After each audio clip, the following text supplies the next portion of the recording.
Railway కోడూరులో అశేష జనవాహిని నడుమ అంగరంగ వైభవంగా సాధికార బస్ యాత్ర తండోపతండాలుగా తరలివచ్చిన జనాలు విజయం ఖాయమని భావిస్తున్న విశ్లేషకులు గజమాలతో స్వాగతం పలికిన రైల్వే కోడూరు నాయకులు ఇది సాధికార యాత్ర కాదు జగనన్న విజయయాత్ర అంటూ సంతోషంలో మునిగి తేలిన వైఎస్ఆర్సీపీ పార్టీ శ్రేణులు తెలియజేయాలనే ఉద్దేశంతో ఈ విషయాలు మాట్లాడుతున్నాయి. ఇవాళ దేశ చరిత్రలో ఎక్కడ లేని విధంగా మంత్రివర్గంలో 17 మందికి షెడ్యూల్ కులాలు, షెడ్యూల్ తెగలు, మైనార్టీలు, బ్యాక్వర్డ్ క్లాసెస్ ఇవ్వడం జరిగింది. దానిలో ప్రధానంగా 4 ఉప ముఖ్యమంత్రి పదవి ఇచ్చి గౌరవించడం జరిగింది. అలాగే రాజ్యసభలో మొత్తం 8 మంది ఉంటే అందులో 4 వెనుకబడినటువంటి తరగతులకి కేటాయించడం జరిగింది.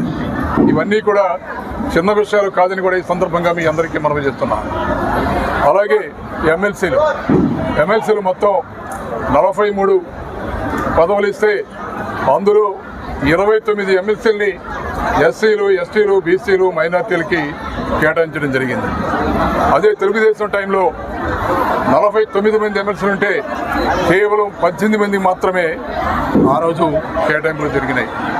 అలాగే స్థానిక సంస్థల్లో చూసినట్లయితే స్థానిక సంస్థల్లో మండలాలు దాదాపు 645 మంది మండలాధ్యక్షులకి ఎంపిక జరిగితే 67% మండలాలని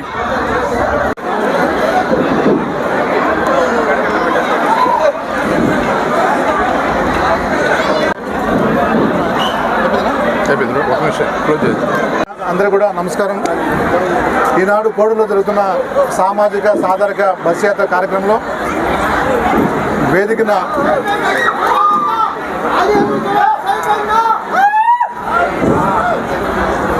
ఒక పక్కన ముస్లిం మైనార్టీ సోదరులు మన సినీ స్టార్ ఆలీ గారు, అదేవిధంగా ST corporate chairman plus MLC గారు, అదేవిధంగా పక్కన తిరుపాల్ గారు, అదేవిధంగా ముస్లిం సోదరులు అందరూ కూడా అందరూ కూడా ఇక్కడ వేదిక పైన ఉన్నాము. ఈనాటి గడిచిన 70 సంవత్సరాల స్వాతంత్రం వచ్చిన నుంచి కూడా గౌరవ ముఖ్యమంత్రి జగన్మోహన్ రెడ్డి గారు అధికారం చేపట్టి నుంచి కూడా ఒక సామాజిక ఈక్వేషన్స్తో, సామాజిక సోషల్ రెస్పాన్సిబిలిటీతో ఈరోజు కూడా ప్రభుత్వం నడిపిన తీరు మనందరం కూడా చూస్తున్నాం. బహుశా భారతదేశ చరిత్రలో 70 సంవత్సరాల తర్వాత ఈ యొక్క బడుగు బలహీన వర్గాలు, మైనార్టీ సోదరులు, ఎస్సీ ఎస్టీ సోదరులు తన యొక్క కులాన్ని కానీ తన మతాలను కానీ అన్నింటి కూడా యూనిట్గా ఏకగ్రతతో వాళ్ళందరూ కూడా ఒక వాయిస్ పెంచాలనే ఉద్దేశంతోనే ఈరోజు చట్టసభల్లో వాళ్ళకు ప్రాతినిధ్యం వచ్చిన ఘనత ఈ రాష్ట్రంలో జగన్మోహన్ రెడ్డి గారు. ఎందుకంటే చట్టసభల్లో ప్రాతినిధ్యం వహిస్తే తన వర్గానికి, తన మనుషులకు ఆర్థికంగా, సామాజికంగా, రాజకీయంగా ఎలివేషన్ ఉంటుంది. ఎలివేషన్ ఉన్నప్పుడు తన వర్గాన్ని ఎక్కువ చదువుకునేదానికి ఆర్థికంగా, సామాజిక, రాజకీయంగా ఉంటుంది. కాబట్టి ఈ యొక్క జగన్మోహన్ రెడ్డి గారి ప్రభుత్వంలో, వైఎస్ఆర్సీపీ నాయకత్వంలో ఈరోజు కూడా మనము గ్రౌండ్ రియాలిటీలో ఏ విధంగా ఉన్నదో ఫోకస్ పెట్టి ఒక టార్చ్ బేరర్ లాగా ఈరోజు గౌరవ ముఖ్యమంత్రి జగన్మోహన్ రెడ్డి గారు దాదాపు తీసుకుని ఒక దేశానికి రోల్ మోడల్ ఉన్నారు. మనందరికీ చూస్తున్నాం.